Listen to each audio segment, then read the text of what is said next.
There was this one game that my dad always talks about. Yeah, the journey was a long and difficult one. A lot of people have a weak mental. They do bad in one game and they just completely fall over. Tom here from EsportsGG. I'm with Atinum of Noctem Esports. Right. I'll start by just saying, what does it feel like to be in Japan playing at the biggest ALGS event of all time? I mean, I can't wait to play. We went out. I saw like some seating areas, and it's way bigger than Germany, and the fans are going to be insane as well. I already know it's going to be like much bigger and a lot more bigger than Germany. So excited to see that. Yeah, absolutely huge. Germany was obviously your first ever Apex LAN experience. I wondered, what are the things that you learned from playing in that event that you're going to try and take into this one? Just to keep playing how we were playing, because the last one was our first one, and we made finals, and we proved a lot of people wrong. So just keep doing how we're doing, and we should make finals this time as well, because we were playing very confidently. A lot of people, they switch from playing how they play at home to playing way more scared when they're on stage, you know, with the crowd and everything. But if we just keep playing how we're playing at home, then everything should be good, and we should make finals. You said you did surprise everybody, with all due respect, making finals in Germany. Do you think there is a bit more pressure this time? People kind of know a bit more about who you are, or is it kind of the same situation? I think it's pretty much the same, because a lot of people, since it's a battle royale, there's a lot of things that happen. Like, you know, the RNG is an aspect to the game, but I still think that you know, if we do well and we continue playing how we play, we should be fine. What sort of a difference does it make when you're a team that maybe does go under the radar a little bit? Obviously, has huge pressure on them. Does that help you stick to your game, or do you feel maybe more pressure to kind of prove a point? That's an interesting question, because when I stream, I don't really get a lot of viewers. I get, you know, maybe like 5 or so. And then sometimes when people host me, or there's like a big event going on, or even in Germany, that has an effect on some people.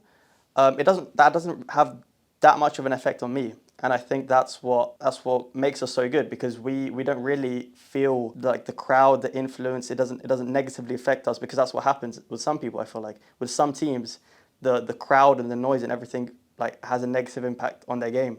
But with us, even if people say something or they don't think that we're going to do good, we don't care about that, right? We play our game, and we just stick to what we know. On your journey to getting to Germany, you competed in the Challenger circuit for a really, really long time. Pretty sure you killed me once.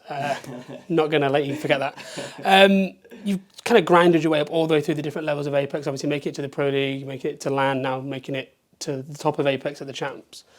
I wonder, first of all, what that journey for you was like, why you've kind of stuck with Apex and stuck to the Challenger circuit, and then just to make the question even bigger, what advice would you give to those people now that are playing in the Challenger circuit, maybe are kind of looking to players like you as an inspiration for their own journey, maybe in ALGS Year 5? I think it's a long question, so I'll try to take that step by step.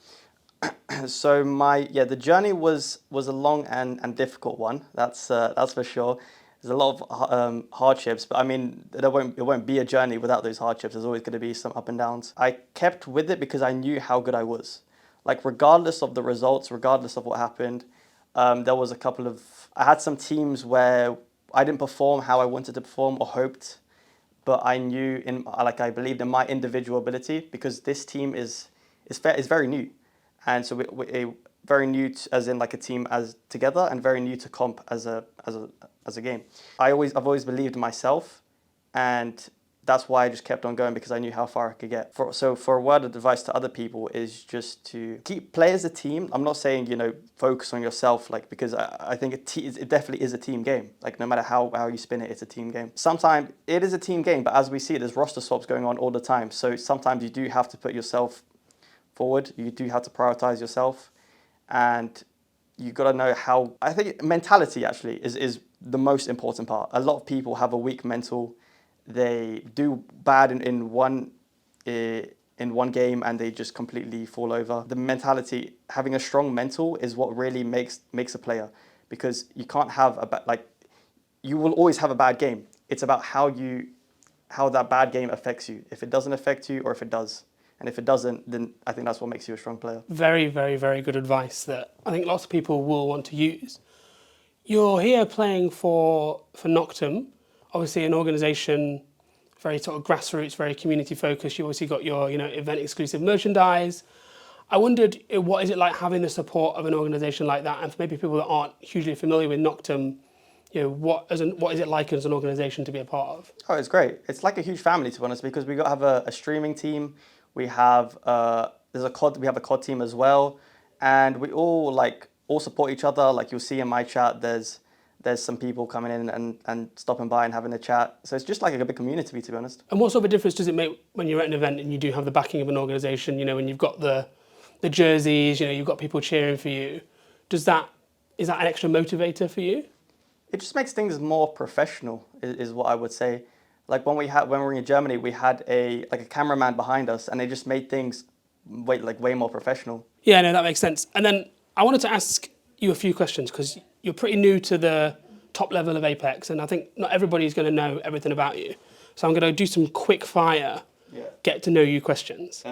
So we'll try and keep this quick. First thing that kind of comes into your head. Okay, brace yourself.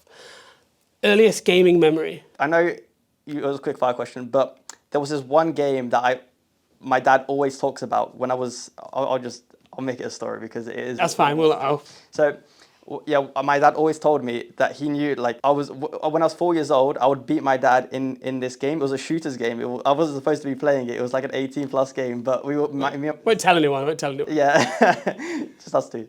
So me and my dad played that, and then I was actually doing better than him when I was that young, and gaming has always been a part of my childhood and just something that I've really enjoyed. So the thing is, I don't remember the name though. I would love to say the name, but I have it written down somewhere, but I forgot where it's called. So you were a literal child prodigy at shooting games? Yeah, I guess you could say that. Yeah, take it. Okay, when did you start playing Apex? It was the first season, but then I stopped, and then season 7. What did you want to be when you grew up? I wanted to be a lot of things. A snowboarder is one of them. You're definitely in the right place. Yeah, if the Apex doesn't work, go find some mountains. What's your favourite map? Stonepoint. Favourite legend? Bangalore. Favourite weapon? Flatline. Idol or inspiration? I think Hal, Imperial Hal, just how hard he works. A fact that no one knows about you? I don't know if there is one. Just an open book. That's fair enough. I guess so. Yeah. Okay, you're in the UK. There's a football match going on. It's England and Brazil. Who do you support? I hate to break it to you, but I'm not a football fan. Okay. But I would have to go Brazil, just because my family's Brazil. Before a tournament, what's your go-to meal? Like a steak. You know what? A steak. Yeah. I would like a steak. Man of culture, I respect that 100%. Okay, window seat or aisle seat? With the window seat coming into Tokyo was crazy. Seeing the Mount Fuji, that was, I would say. I couldn't see that from my aisle seat. Yeah, exactly. You got me there. Got me there. If you had to go pro in one of the game, what would it be? Played Rainbow Six Siege before, and I really like that game. I like because I like thinking games and games where you can. It's like Apex is you gotta be kind of smart and think about stuff, and Rainbow, it's that times 10. So I would love Rainbow. One of the devs stops you in the corridors at LAN and they say, "Okay, you can change one thing about Apex Legends right now." What would you say? A shift to a more competitive kind of game.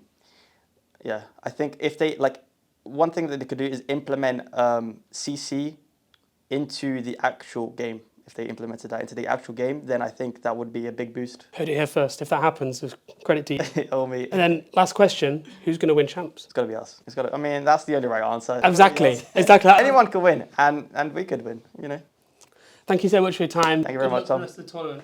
Thank you.